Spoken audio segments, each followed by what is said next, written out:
اس وقت یہ ہے کہ اصل نماز یہی ہے، یہ سورہ فاتحہ کیوں دی گئی؟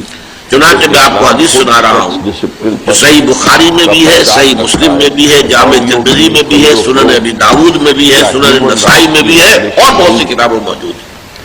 یہ مسئلہ اور یہ عن عبادۃ بن صامت رضی اللہ تعالیٰ حضرت عبادہ بن صامت سے مرفوعاً کہ حضور نے فرمایا لا صلاۃ لمن لم یقرأ بفاتحۃ الکتاب، اس شخص کی کوئی نماز نہیں ہے جس نے کہ سورہ فاتحہ کی تلاوت نہیں کی۔ آپ کے پاس آئے اب اس سے ہمارے ہاں ایک بڑا اختلاف پیدا ہوا، وہ نوٹ کریں۔ زبردستی جو ہے وہ کہیں بیچ دیا، وہ غلام ہو گیا۔ ایک رائے یہ ہے آپ اگر علیحدہ نماز پڑھ رہے تو ظاہر بات ہے کہ آپ کو ہر رکعت میں خود پڑھنی ہی پڑھنی ہے سورہ فاتحہ۔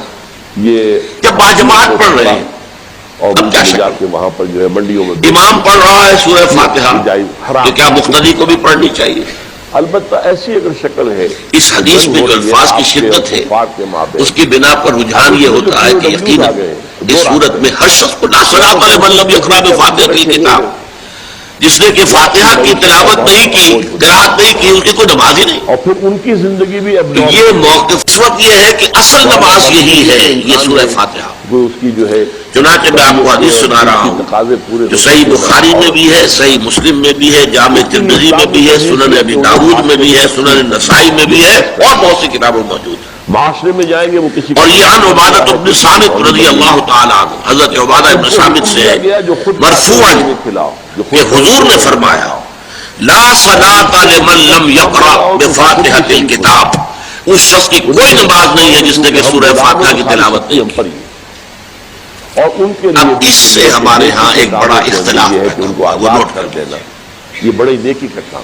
ایک رائے یہ ہے آپ اگر علیحدہ نماز پڑھ رہے تو ظاہر بات ہے کہ آپ کو ہر رکعت میں خود پڑھنی ہی پڑھنی ہے سورہ فاتحہ۔ مت کہتے ہیں، یہ معاہدہ جب باجماعت پڑھ رہے ہیں اور آپ کو اس کا اب کیا معاہدہ شک؟ قبول کرنا ہوگا۔ امام پڑھ رہا ہے سورہ فاتحہ تو کیا مقتدی کو بھی پڑھنی چاہیے؟ اس میں آتی ہے وہ اس حدیث میں جو الفاظ کی شدت ہے اس کی بنا پر رجحان یہ ہوتا ہے کہ یقیناً اس صورت میں ہر شخص کو لا صلاۃ لمن لم یقرأ بفاتحۃ الکتاب، جس نے کہ فاتحہ کی تلاوت نہیں کی، قرأت نہیں کی، اس کی کوئی نماز ہی نہیں۔ یہ دو کیٹیگریز علیحدہ ہے۔ تو یہ موقف اس وقت یہ ہے کہ اصل نماز یہی ہے، یہ سورہ فاتحہ۔ یمین ہو لونیا ہو، چنانچہ میں آپ کو حدیث سنا رہا ہوں جو صحیح بخاری میں بھی ہے، صحیح مسلم میں بھی ہے، جامع ترمذی میں بھی ہے، سنن ابی داؤد میں بھی ہے، سنن نسائی میں بھی ہے، اور بہت سی کتابوں اس کے میں۔ بچے کا تعلق ہے۔ اور یہ عن عبادۃ بن صامت رضی اللہ تعالیٰ حضرت عبادہ بن صامت سے اس کی مرفوعاً حیثیت جو ہے اس سے کہ حضور نے فرمایا وہ بچہ آپ کا لا صلاۃ لمن لم یقرأ بفاتحۃ الکتاب، اس شخص کی کوئی نماز نہیں ہے جس نے کہ سورہ فاتحہ کی تلاوت یہاں نہیں تو کی۔ ابن کے ساتھ بات چلتی ہے، بنت کے ساتھ نہیں اب اس سے ہمارے ہاں ایک بڑا اختلاف باپ کے پیدا ہوا، حوالے وہ سے نوٹ بات کر چلتی لیجیے۔ ہے۔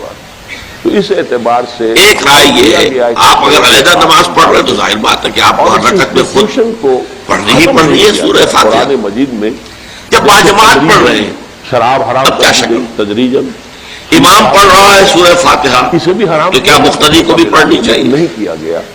اس کی وجہ کیا ہے؟ میرے اس خیال حدیث میں یہ جو ہے الفاظ کی شدت کہ ہے اس دنیا کے آخری اس کی دور میں بنا پر اسلام رجحان یہ آباد ہوتا ہے کہ ہو یقیناً اس صورت میں ہر شخص کو لا صلاۃ لمن لم یقرأ بفاتحۃ الکتاب، جنگیں ہوں گی جس نے کہ فاتحہ کی تلاوت نہیں کی، قرأت نہیں کی، اس کی کوئی نماز ہی نہیں۔ یہ راستہ جو ہے کھلا رکھا تو گیا، یہ موقف اس وقت یہ ہے کہ اصل نماز یہی ہے، یہ سورہ فاتحہ۔ حل کیا جا سکے۔ چنانچہ میں آپ کو حدیث سنا رہا ہوں جو صحیح بخاری میں بھی ہے، صحیح مسلم میں بھی ہے، جامع ترمذی میں بھی ہے، سنن ابی داؤد میں بھی ہے، سنن نسائی میں بھی ہے، اور بہت سی کتابوں میں۔ دونوں کے اندر شادی کرا دیتے ہیں۔ اور یہ عن عبادۃ بن صامت رضی اللہ تعالیٰ عنہ حضرت عبادہ بن صامت سے مرفوعاً وہ جو بلونڈی ہے کہ حضور نے فرمایا ان سے تعلق نہیں، لا صلاۃ لمن لم یقرأ بفاتحۃ الکتاب، اس شخص کی کوئی نماز نہیں ہے جس نے کہ سورہ فاتحہ کی تلاوت نہیں کی۔ اس میں البتہ یہ ہے کہ پھر ان کی اولاد اب جو اس سے ہمارے ہاں ایک بڑا اختلاف پیدا ہوا، باپ وہ بھی نوٹ غلام ہے، ماں بھی غلام ہے۔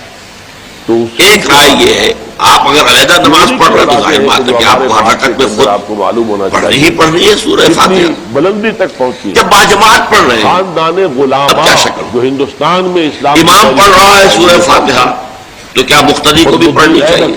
غلام تھا۔ اس حدیث میں جو الفاظ کی شدت ہے اس کی بنا پر رجحان یہ ہوتا ہے کہ یقیناً اس صورت میں ہر شخص کو لا صلاۃ لمن لم یقرأ بفاتحۃ الکتاب، یہ غلام خاندان ہے۔ جس نے کہ فاتحہ کی تلاوت نہیں کی، قرأت نہیں کی، اس کی کوئی نماز ہی نہیں۔ اور اس وقت مصر یہ موقف اس وقت یہ ہے کہ اصل نماز یہی ہے، یہ سورہ فاتحہ۔ ملکیت ہوتا ہے وہ چنانچہ میں آپ کو حدیث سنا رہا ہوں مالک کی حکومت جو صحیح بخاری میں بھی ہے، صحیح مسلم میں بھی ہے، جامع ترمذی میں بھی ہے، سنن ابی داؤد میں بھی ہے، سنن نسائی میں بھی ہے، اور بہت سی کتابوں میں ہوتے تھے، ان کے بچے بھی ان سے اور تعلیم یہ عن عبادہ بن صامت رضی اللہ تعالیٰ عنہ، حضرت عبادہ بن صامت سے ہے مرفوعاً یہ مامون الرشید کہ حضور نے فرمایا جو بیٹے لا صلاۃ لمن لم یقرأ بفاتحۃ الکتاب، اس شخص کی کوئی نماز نہیں ہے جس نے کہ سورہ فاتحہ کی تلاوت نہیں کی۔